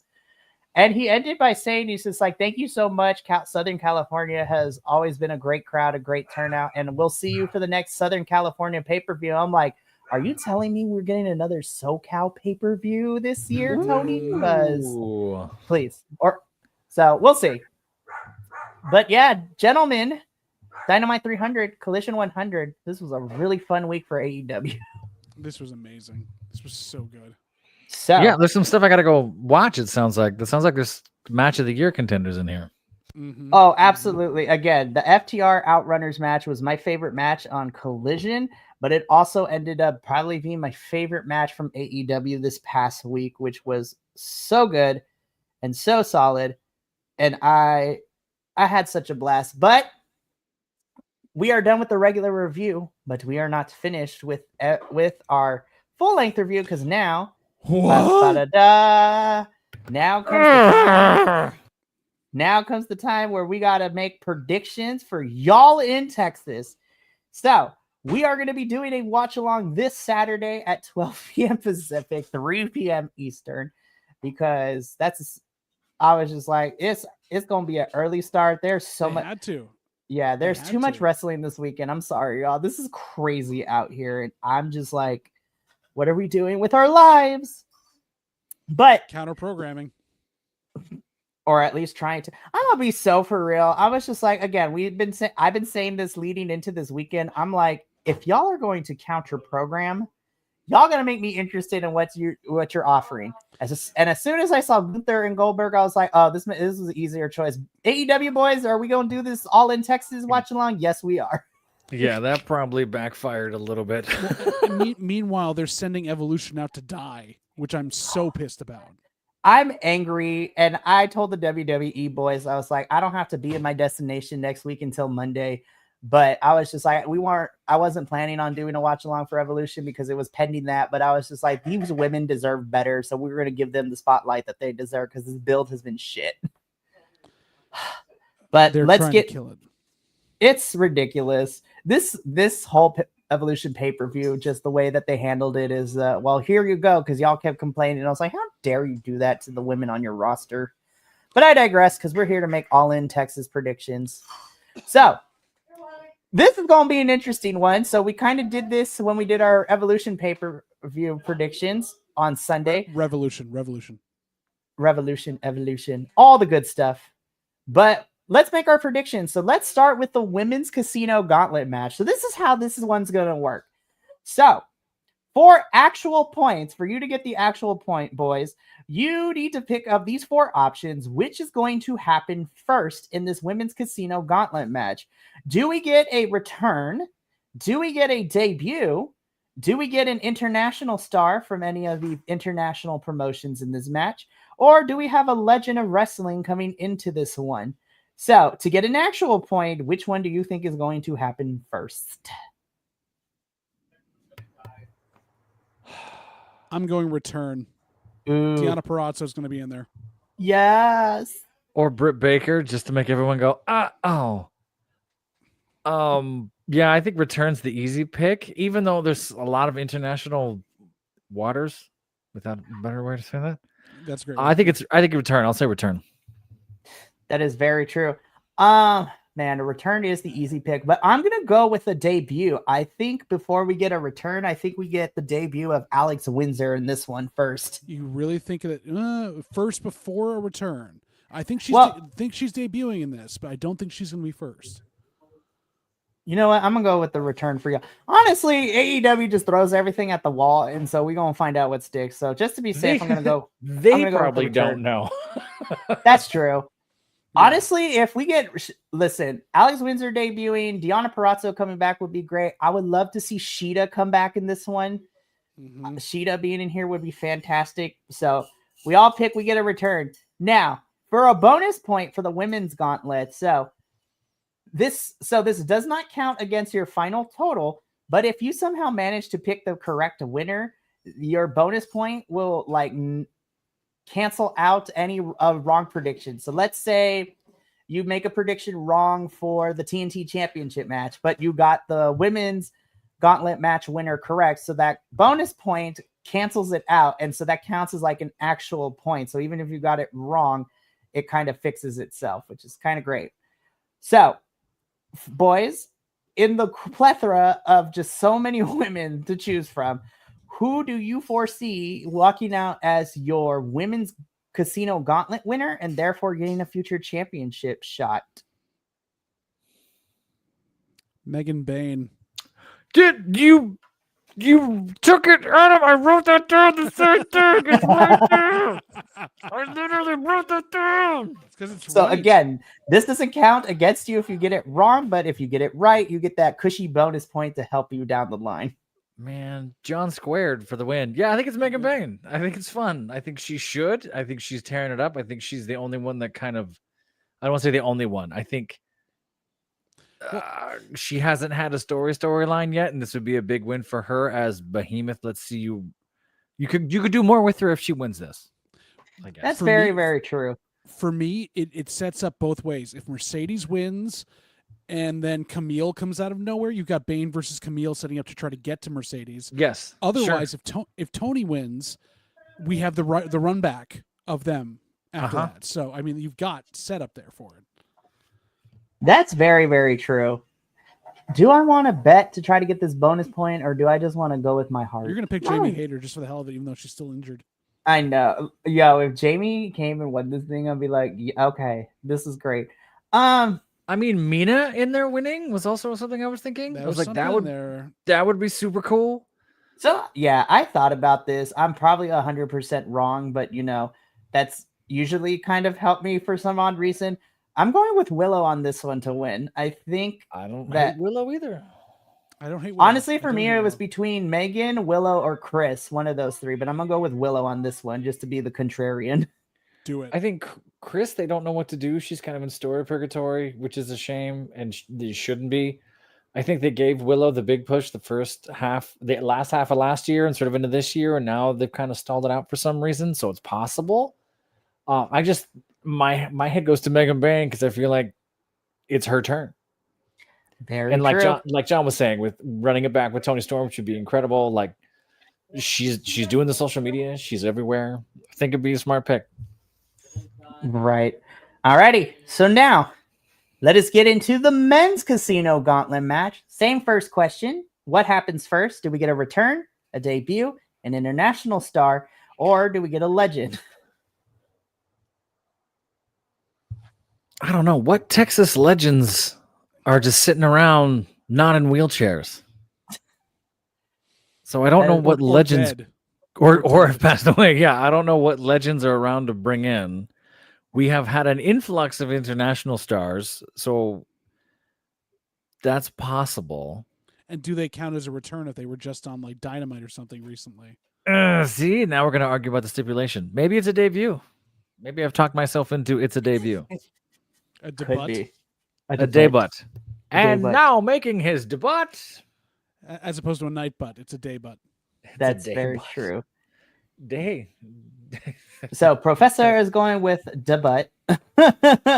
I'm going with return. I'm going with return. I'm going to put on the line here, not to be the the easy answer. I'm going to say the return we get is we have Dalton Castle show up. Is that a return or a debut? That's a return. He's been on Collision before. You think it's Dalton Castle? I'm putting out there that it is. It's not going to be, but that is my answer there. That who's returning? If Dalton Castle, Jericho. Man, God, I hope not. My family's making plans for Saturday, and I want to watch Dalton Castle show up. I am in the middle of a retreat with the theater board that I'm on until 5 p.m. that day Eastern, so it's going to be fun. Man, it's gonna be a fun watch along. Be like, well, you heard it first, internet. You get me for a majority of this until everybody else shows up. So we Gucci though. So now, bonus point. Who do you think wins this thing? I'm gonna be so for real. I have MJF winning this thing. Really? Yeah. Because I'm looking at the field, and possibly because I'm also looking at down the line when we talk about our Texas death match. I was like, who could be a possible first feud or somewhat of a feud for Hangman Adam Page if Hangman walks out as champion? And I'm like, MJF, I feel like, because we've also been getting teased. They still got history that they need to, continue on with. We did Hangman MJF not too terribly long ago. At one point we did. And I'm trying to think, I'm like, who else could possibly win this thing? So, but I'm like, I can't think of anyone else at this point. I mean, Swerve and Will are not in this because they got their own match happening. So, because if they were in this thing, I was like, my money's either on Will or Swerve, but I'm going to go with MJF on this one.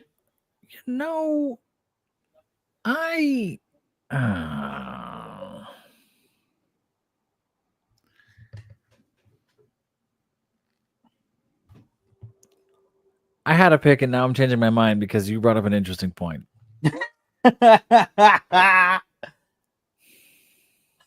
While the professor thinks, JVL, do you have somebody in mind? Konosuke Takeshita. Ooh, that is very true. What a way to send him to Japan, too.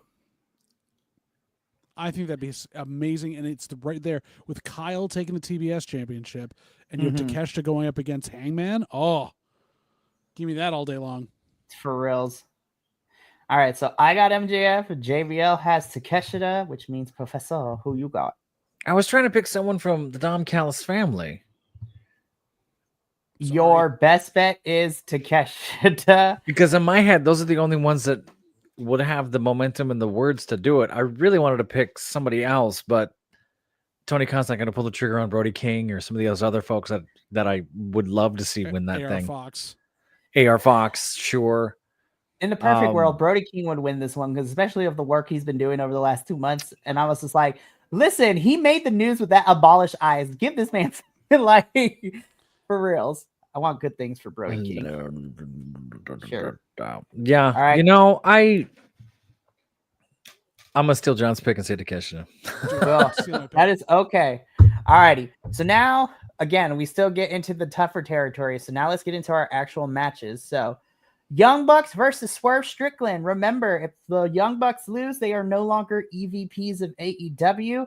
And if Swerve and Will lose, they cannot challenge for the AEW World Championship for a year. I don't know. I'm like, I think it's the Young Bucks now that we've gotten the stipulation that we've gotten from Will and Swerve. I would love Will and Swerve to win this. I think they would be incredible. And then we'd have to figure out what do we do running the company, which could be pure comedy. I think it turns into a split between Will and Swerve. We could have matches for them, revenge, whatever things, and then we could build up to All In a year from now with some other Young Bucks stipulation. So that's the easy writing on the wall for me. Because I think it's going to be shenanigans. It's not going to be clean. They're going to do some sort of heel thing here, but this could potentially be the match of the night. They're going to go all out on this because all four of them know how to go.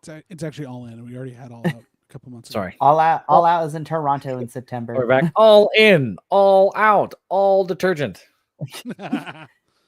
I will say though the pay-per-view schedule is going to be stacked because we have All In. Next month is Forbidden Door. September is All Out in Toronto. So all righty. I'm going Swerve and Ospreay. I'm going to go against I'm just going to go with my heart. Sure. Oh, man, this is tough. It's tough because Mikey can't be like the only winner now because he has to go with one of us on this. I abstain. No, just kidding. Okay. I'm going to go with Swerve and Will only because like the booking in me says that I think that the tag team the tag team angle.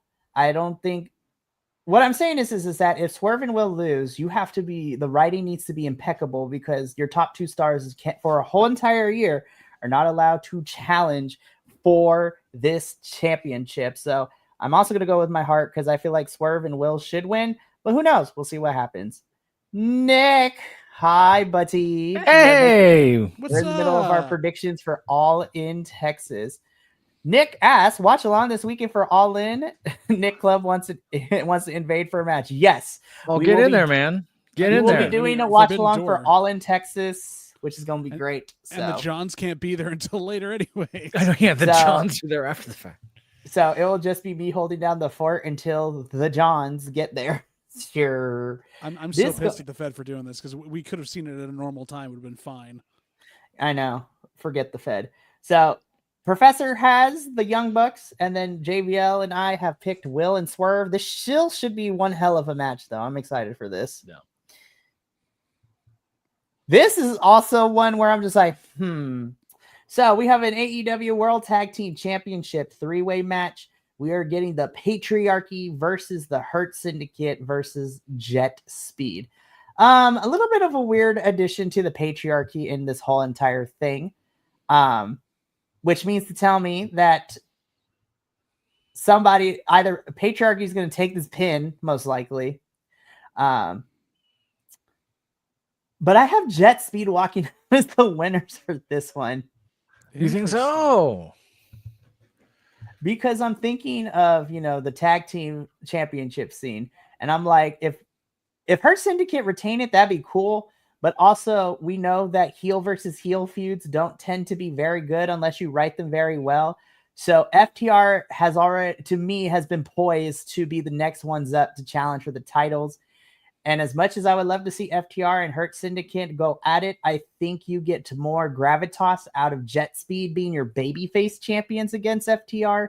So I'm going with Jet Speed on this one. However, I don't think Bobby or Benjamin take the pin in this one. I think that's why Patriarchy is in here. And to even push it a little further, I actually think Christian's the one who gets pinned in this one. Wow. That also depends on what happens with Nick the day before on Friday. Wow. Because Nick has to defend that title against Titan, which is going to be amazing. That's huge. Nick, this graphic looks like a 6-man with Lashley and Shelton opposite. It does. It kind of does, A actually. little bit. It looks like the like the wrestling shows. This is Team Sheldon versus Team Bobby Lashley, like with, two with different the two things. devils on their shoulders. Yeah. Great. But yeah, I got Jet Speed I- in this one.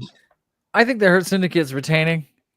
I think there's some sort of shenanigans and things in here. I think MJF gets involved, and then we get some sort of MJF Patriarchy Jet Speed angle going on. I think Jet Speed versus Patriarchy is kind of interesting to me. You're right, the heel versus heel faction things never work, but if it makes sense, they're not going to do it, like we say here all the time. I think they retain, but I don't think it's clean. I do think Nick's there to take the pin. I think Jet Speed's gotten hosed enough. I do think this would be awesome, though. I just don't see Hurt Syndicate dropping it here. Alrighty, JVL, who you got in this one? For all the different reasons you've put out there and for everything else that you guys have said, you're very right about a lot of different things out there, but you're wrong in the fact the Patriarchy is taking this. They Oh got my added God. late. We got 3. Oh, They got added in late. There's been the talk of they want to set it up as the first father-son team to win That's the titles. also true. sure. Which is hysterical to me. And Mr. Cope is at the point where he's almost ready to come back, and they need to start pulling that storyline out when they can. I see the Patriarchy taking this off them, and I see Shelton taking the pin by accident because of MJF's shenanigans as Jet Speed are out of the ring. Oh, That's that's a very good true. call too. I don't hate that. So I'm excited. We all have different things, so Yeah. somebody's going to be right. So I'm excited. Interesting. Alrighty. Nick Wayne, honorary Nick Club member, talented but kind of douchey. That's fair. That's fair. Very true. Different energy at best of the Super Juniors. It was kind of nice seeing him being a little bit more of a baby face, but it was still pretty good. But we move on. This is probably the easiest pick for me. This is the TNT Championship. Adam Cole, Bebe, defending the championship against Kyle Fletcher. I'm picking Kyle Fletcher for this one. I think Kyle is ready to hold a singles championship now in AEW. So I'm going with Kyle to be our new TNT champion. Yeah, I'm gonna go with my heart over my head. It should be Kyle. I hope it's Kyle. It's got to be Kyle. 3 Adam picks, seems all like- Kyle. Hey, we went from all different ones to all Kyle. This I is think that- Kyle. This is Kyle. This is Kyle. Kyle. I love his Blade superhero, supervillain thing that he's been doing the last few months. I want I those don't- glasses he comes out in all the time. he ever since that Osprey match, he's kicked himself up into that you're a main eventer and you should be, and Right. he's held that ever since. You know what I'm saying? It's true. It's true. Yeah, I would take that over not Shawn Michaels' cousin. I just think that's what makes sense. It doesn't seem like Adam Cole's heart's been in his promos or No. here. He needs a Not revamp. sure what's going on. It sounds like there's behind the scenes shenanigans that he might not Could be too be. happy with as well, but Yeah. that's the tabloids. But I think it's Kyle. Yeah. But I feel like it's Kyle's time to start running with a championship in AEW now. And he's what, 26, 25, He's 26? young. 24, Still I young. think? 24 He's even? 24, Yeah. 23, yeah. So Kyle's great. Give this kid something to do. Like, cannot wrap the wait. rocket Give him to a him. championship run. It's time. So we move on, though. Oh, man. This one is tough to pick. So this is the winner-take-all match for the AEW Unified Championship. The Continental Champion, Kazuchika Okada, versus the International Champion in Kenneth Omega. Oh, man. This one's really tough to pick. I'm taking because- Okada. Yeah, I feel like you have more to go with Kenny chasing Okada. This match is going to be great, but I'm also going with Okada too, because you can't have him jump shit to the Don Callis family and him not win. Sure. I don't know though, because I can also make an argument for Kenny, but if I had to pick like What you do? head buried in the sand and I had to pick one, I'm going with Okada for this one. Hasn't Kenny lost like the last 3 of these? Both of them have kind of lost an equal amount, which also makes it very hard to pick. Because I was gonna say Kenny until you mentioned what you mentioned. Yeah. Because in my head, Kenny's just kind of there to hold up other folks and lose. But now that he's got Ibushi there, Yeah, and Ibushi's there backing him up too, because there's a tag team to come right out of this. That's maybe it also is very true. Okada. Maybe it is Okada. The have Golden been swayed. Lovers challenge for the I have tag been champs. swayed. Let's go. And maybe that's what happens for a bit. Maybe that's what Kenny wants. All right. Yep. So this is gonna be an go. interesting. This match I think is gonna be amazing. I'm excited for this one. This is the match we've all been wanting to see. So this is gonna be fun. This one's really hard to call for me. Like I said this before for some of the other matches, but I literally might just have to flip a coin for this one. And like my head says Mercedes is going to win, right? Because she's going to be the Thanos of the AEW and all these championships from all these other international promotions. But I can never, and it really hurts. My heart never wants to bet against my girl, Timeless Toni Storm. Like,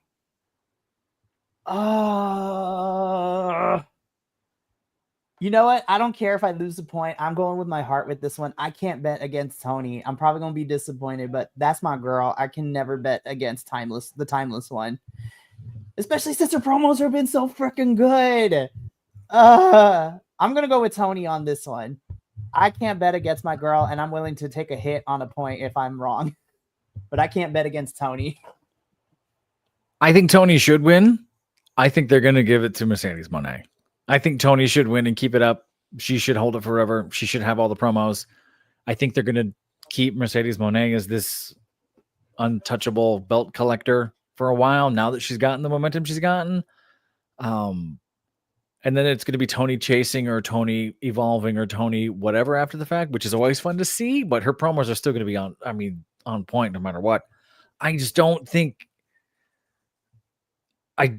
for some reason Mercedes isn't losing. They really want her there the entire time. I hate picking against Toni. I just don't. I hope that I am wrong because my heart says Toni, and every time I go with my heart, I'm wrong. So I gotta do the headspace thing. So I got Toni. JBL hurts. JBL's in pain. JBL, let me give some insight while JBL gets like 30 more seconds to think about this for a little bit, okay?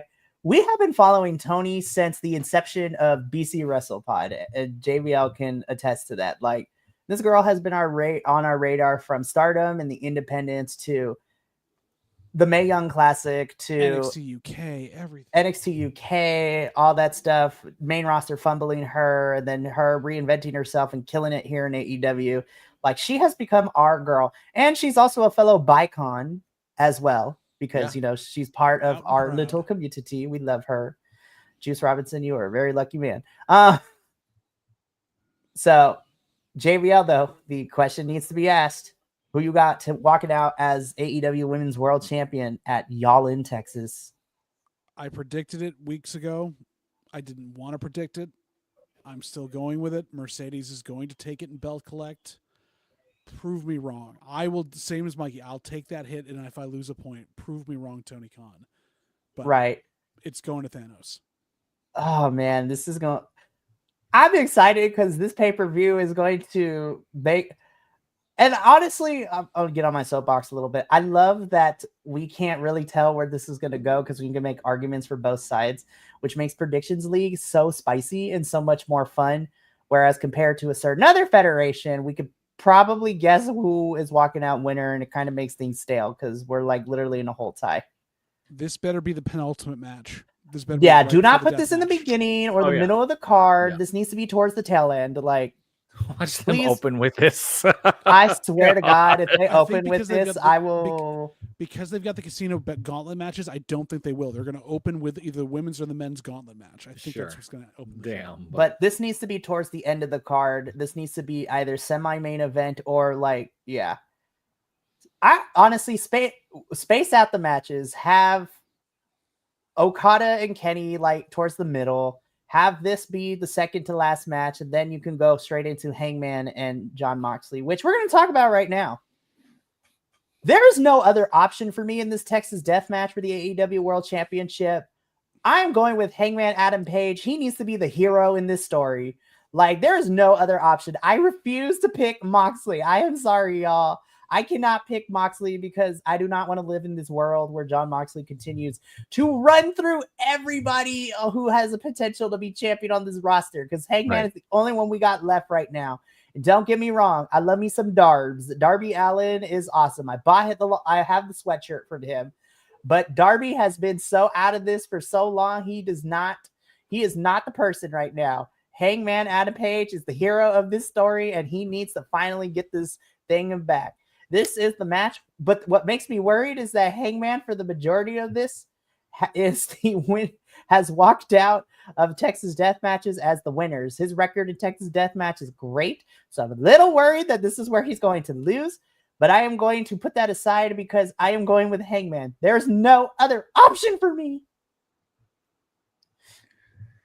Yeah, but that's probably why it's Jon Moxley, right? No, listen, I cannot have AEW cause me depression. I can't watch both Tony and Hangman lose. One of them needs to win. That's what they're gonna do to the fans to make you watch. They're gonna make Moxley win this by some sort of shenanigan thing to keep us in this sort of purgatory with this championship. Death match. It's all shenanigans. Right. Like that's what it's going to be. I want Adam Page to win this because I think they got to pivot. I think they got to blow up the Death Riders. They got to get them all out of there. It's strangling Claudio and Yuta and Mira. Like, they have nothing to do. I think Moxley needs to go be brooding single dad again and then send him out there. Like, that was when it was working. Ever since they blew up the Blackpool, it's been a mess. Like, they have not found their footing. They need to pivot. They should do that here. I have no faith in them doing that. None faith in them doing that. I'm picking Adam Page. Moxley's going to win. Okay. JVL. I am picking Aggro Page. Woo! Because in all of the shenanigans, as things are happening, people are going flying. Who comes out of nowhere to secure both the win for Page and also to set up his program going forward, but a returning Darby Allin? You think so? My God. Darby takes out the Death Riders, screws up Moxley, and Page wins. Darby has some beef with the Death Riders, especially after they pushed him down But the he's stairs. got beef with Hangman too. That's true. But he's also an AEW original. Is he back? He's off the mountain 2 weeks now. He may not be in full ring shape, but if he comes back for a 2 seconds just to throw himself somewhere. Have we seen Darby since Sting's match? No. Last time we saw Darby was towards the tail end of last year after the Continental Classic, the death because Darby cost Claudio a spot in the semifinal match. Oh, that's for World's right. End. That's right. After hitting him with the bus, they put Darby's neck in a chair and threw him and the chair down a set of stairs. Right. That's right. So oh my goodness. Y'all in Texas is about to be on and popping. We are doing a watch along this Saturday. It's going to be good. But buy it. So I would like to shout out a BC WrestlePod host for donating a pay-per-view buy for us because he is fantastic and we love Adolfo. So thank you, Adolfo. Super kind. Super kind. And because we purchased it via Amazon Prime, we also get a future $10 credit for the next one, which is going to be Forbidden Door, which is going to be fantastic. But yeah, that has been AEW. Really quickly, I want to go over because we have a stacked Dynamite and Collision coming up this week. We're getting this talkie talk with Mark Briscoe and MJF, and the fact they put it on the graphic as such is funny. Tony and Mercedes come face to face for the final time before the match. We are also getting some phenomenal stuff as well because we are getting this fatal 4-way to see who is going to be facing Chris as the number 2 spot in the women's casino gauntlet match. We are, for some reason, getting Samoa Joe and Wheeler Yuta. I cannot take this picture of Wheeler seriously, you guys. Like, what the flip? This is a weird matchup. And then we get an all-star 8-man where we're seeing Claudio, John, and the Moxley and the Young Bucks taking on Shibata, Hobbs, Ospreay, and Hangman. Please, no one get injured. Please, no one get injured. No one get injured, please. And then in Collision, this is going to feed the children. This match that was made this past weekend, this match is going to feed the children. Mystico versus Beast Mortos.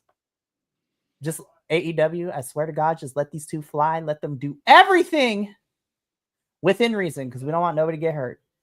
Especially since Mortos has to go to Mexico on Friday. And Mystico is about to be in this casino gauntlet match too. But let them fly. But yeah, boys, this was a little bit of a longer review. I'm going to get us up on out of here. So we got a lot of things happening this weekend. So really quickly, just to go over all the stuff that we got going on. Tomorrow evening, we got NXT review as we do the go-home show before Great American Bash and do our predictions because Great American Bash is also happening Saturday. Lord help us. We are also doing our CMLL review tomorrow evening as well. Thursday, we head up north as Will and I will be covering Maple Leaf Pro Wrestling's Resurrection pay-per-view, which was a lot of fun to watch. Friday evening is our TNA review as we are 2 weeks away from Slammiversary. Then Saturday morning, I will be doing a review for Ring of Honor Supercard of Honor, where we have a total of 5 matches so far. We got Takeshita versus Bandito for the Ring of Honor Championship, Athena versus Thunder Rosa for the Women's Championship, Nick Wayne versus Titan for the TV Championship, Lee Moriarty versus CMLL's Blue Panther. This man is like 85 years old and still can go for the Pure Championship. And then for the Tag Team Championship, it is the Sons of Texas, Sammy Guevara and Dustin Rhodes taking on the Infantry. I'm rooting for our boys of the Infantry to finally get these tag team titles, but who knows? But then that is all followed up with All in Texas watch along. We will be doing a watch along this Saturday, 12 p.m. Pacific, 3 p.m. Eastern. You will have me for the first half of the show. And then hopefully the Johns can join me for the second half when all the good stuff happens and all the crazy stuff happens. And then just recently announced, as the boys and I of WWE got it together, Sunday evening, we will also be doing a watch along for Evolution because while the company that this pay-per-view is putting on doesn't care about these women and the builds, we care about these women and they deserve the platform. So this is going to be fun. Yeah. But that's going to be, so that's going to be it for us here at All Elite Ensemble review. Tune in for a fun week of craziness. So I'm excited. This is going to be a good week for wrestling. And until next time, remember, take care of yourself, love one another, stay iconic, and more important than anything, you always deserve to finish your story. we got to get up on out of here. So until next time, this is adios and sayonara. But MXM collection, why don't you play us out? Let's get out of here. Johnny TV style. Sebastian! You're in the shot, you bald idiot! You